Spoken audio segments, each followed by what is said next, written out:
Berdasarkan jangkauan geografis, jaringan internet terbagi menjadi 5. Yang pertama adalah PAN atau Personal Area Network.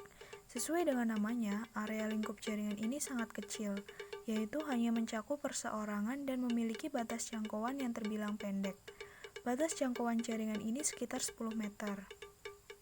Yang kedua adalah HAN atau Home Area Network. Jaringan internet ini hanya mencakup satu buah rumah saja. Sama seperti istilah PAN, istilah HAN juga jarang digunakan. Salah satu contoh dari jaringan ini adalah ketika memasang televisi berlangganan yang dilengkapi dengan internet. Yang ketiga adalah LAN atau Local Area Network. LAN merupakan jaringan komputer atau jaringan internet yang hanya mencakup wilayah kecil, namun lebih besar daripada PAN. LAN hanya mencakup wilayah tidak lebih dari 1 km persegi.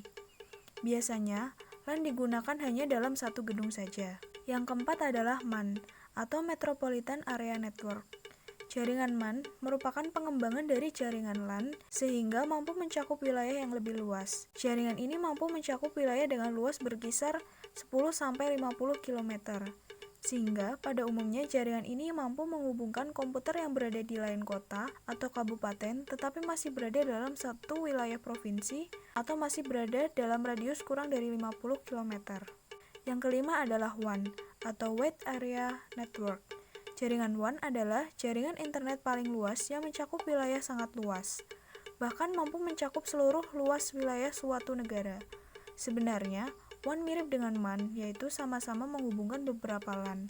Akan tetapi, jumlah LAN yang mampu dihubungkan oleh jaringan WAN jauh lebih banyak daripada yang mampu dihubungkan oleh jaringan MAN. Selain yang telah disebutkan tadi, ternyata masih ada jenis internet berdasarkan jangkauan geografis. Yang pertama yaitu SAN, Storage Area Network. SAN adalah sebuah jaringan berkecepatan sangat tinggi yang khusus, terdiri dari server dan penyimpanan atau storage. Terpisah dan berbeda dengan LAN atau WAN perusahaan, tujuan utama SAN adalah untuk menangani trafik data dalam jumlah besar antara server dan peralatan penyimpanan tanpa mengurangi bandwidth yang ada di LAN atau WAN. SAN biasanya tersambung melalui fiber channel, sebuah teknologi komunikasi data berkecepatan sangat tinggi, menjadikan SAN sebuah jaringan dedicated yang platform independent yang beroperasi di belakang server. Yang kedua yaitu CAN, Campus Area Network. CAN adalah sebuah jaringan kampus yang mencakup dengan beberapa LAN, tapi lebih kecil dari jaringan area metropolitan atau MAN. Jenis jaringan ini banyak digunakan di universitas relatif besar atau kantor-kantor bisnis lokal dan bangunan.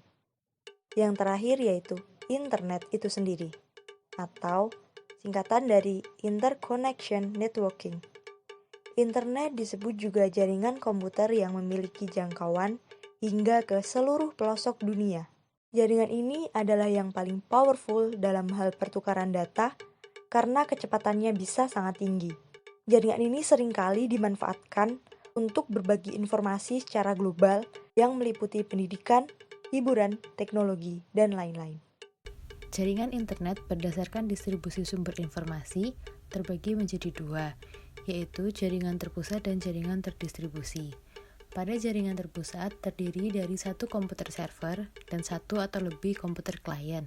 Komputer server bertugas sebagai sumber informasi, sedangkan komputer klien bertugas sebagai perantara dalam mengakses informasi dari komputer server. Tidak jauh berbeda dengan jaringan terpusat, jaringan terdistribusi terdiri atas beberapa jaringan terpusat. Dalam jaringan terdistribusi, beberapa komputer klien dan server terhubung menjadi satu, yang membentuk suatu sistem jaringan tertentu. Yang ketiga, berdasarkan media transmisi data yang digunakan. Ada dua jenis jaringan.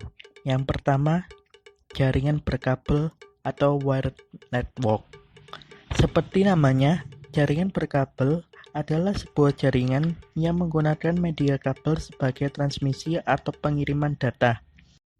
Yang kedua, jaringan nirkabel atau tanpa kabel atau biasa disebut wireless network. Sudah jelas bahwa jaringan ini tidak menggunakan media kabel dalam pengiriman data dari komputer yang satu ke komputer yang lain. Jaringan ini menggunakan gelombang elektromagnetik untuk mengirimkan sinyal data antar komputer. Oleh karena itu, dibutuhkan sebuah alat yang bernama wireless adapter. Jenis-jenis jaringan komputer berdasarkan peranan dan hubungan tiap komputer dalam jaringan terbagi menjadi dua. Yang pertama yaitu jaringan client-server. Jaringan ini sebenarnya mirip dengan jaringan terpusat ataupun jaringan terdistribusi. Jaringan client-server terdiri atas satu atau lebih komputer server dan komputer klien. Yang kedua yaitu jaringan peer-to-peer. Jaringan ini sangat berbeda dengan jaringan client-server. Meskipun sama-sama memiliki komputer server dan komputer klien, tetapi fungsi atau tugas dari komputer tersebut berbeda dari tugas yang ada pada jaringan client-server. Komputer server dapat berfungsi sebagai komputer klien, dan komputer klien juga dapat berfungsi sebagai komputer server. We have a rare win here for liberals and progressives. It's on the issue of net neutrality. Netralitas jaringan adalah gagasan bahwa penyedia layanan internet harus memberi pelanggan akses yang sama ke konten dan aplikasi terlepas dari sumber atau sifat konten. Saat ini, internet memang netral. Semua lalu lintas internet diperlakukan sama atas dasar siapa datang pertama dilayani oleh pemilik backbone internet. Internet bersifat netral karena dibangun di saluran telepon yang tunduk pada undang-undang. Undang-undang ini mengharuskan perusahaan telepon untuk memperlakukan semua panggilan dan pelanggan secara adil. Mereka tidak dapat menawarkan manfaat ekstra kepada pelanggan yang bersedia membayar premi lebih tinggi untuk panggilan yang lebih cepat atau lebih jelas, model yang dikenal sebagai layanan berjenjang. Lalu, siapa yang mendukung netralitas jaringan dan siapa yang menentang? Mereka yang mendukung netralitas jaringan termasuk organisasi seperti MoveOn.org, Christian Coalition, American Library Association, dan banyak blogger dan bisnis kecil dan beberapa perusahaan internet besar seperti Google dan Amazon. Beberapa anggota Kongres Amerika Serikat juga mendukung netralitas jaringan.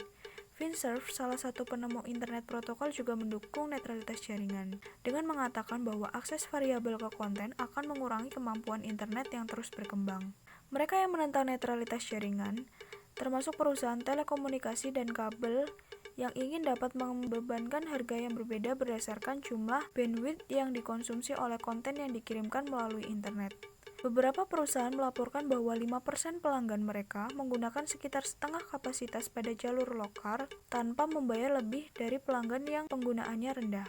Mereka mengatakan bahwa penetapan harga meteran adalah cara paling adil untuk membiayai investasi yang diperlukan dalam infrastruktur jaringan. Penyediaan layanan internet menunjuk pada peningkatan pembajakan materi yang dilindungi hak cipta melalui internet sebagai alasan untuk menentang netralitas jaringan. Comcast melaporkan bahwa berbagai file ilegal dari materi berhak cipta menghabiskan 50% dari kapasitas jaringannya. Perusahaan berpendapat bahwa jika laju transmisi jaringan lebih lambat untuk jenis konten ini, pengguna akan cenderung mengunduh atau mengaksesnya. Bob Kahn, salah satu penemu lain dari protokol internet, menentang netralitas jaringan dengan mengatakan bahwa hal itu menghilangkan insentif bagi penyedia jaringan untuk berinovasi, memberikan kemampuan baru, dan meningkatkan ke teknologi baru.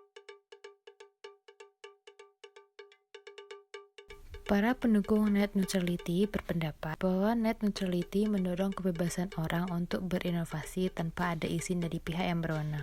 Dengan net neutrality, individu mendapat lahan untuk mencerahkan inovasinya. Hal ini menyebabkan munculnya berbagai macam bisnis baru yang jumlahnya tidak terhitung dan memungkinkan adanya plagiarisme. Munculnya berbagai macam bisnis baru dapat menjadi pesaing bagi bisnis yang sudah berjalan. Ketika suatu masyarakat dalam berkegiatan sudah hampir sebagian besar menggunakan internet, informasi yang tidak dibatasi menjadi penting untuk memastikan semuanya berjalan dengan baik. Dengan net neutrality, pemerintah dapat dengan mudah mengontrol kegiatan masyarakat melalui internet. Nomor 4, yang mengatakan bahwa netralitas bersih adalah masalah paling penting yang dihadapi internet sejak munculnya internet. Karena netralitas bersih pada dasarnya memungkinkan pelanggan untuk memiliki akses yang sama, itu juga mencegah penyedia layanan internet untuk membebani konsumen pada bandwidth yang mereka gunakan. Tanpa netralitas bersih, ISP dapat mencegah video streaming online dari perusahaan seperti Netflix atau Hulu dan memaksa pelanggan untuk menggunakan layanan penyewaan film sesuai permintaan kabel mereka.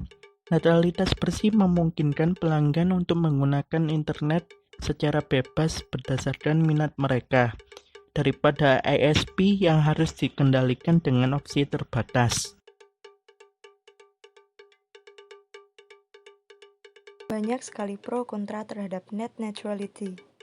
Dari jawaban yang sudah dijelaskan pada nomor sebelumnya, kami setuju karena adanya kebebasan akses untuk bidang yang pengguna sukai serta kesetaraan akses akan menekan adanya diskriminasi dan dapat mendorong inovasi individu sehingga banyak bermunculan bisnis baru yang akan mendorong perekonomian.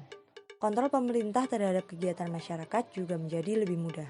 Dengan catatan, undang-undang yang mengatur net neutrality harus diatur sedemikian rupa sehingga tidak akan terjadi plagiarisme dan pelanggaran-pelanggaran yang melanggar hak cipta, serta data privasi pengguna tetap terjaga.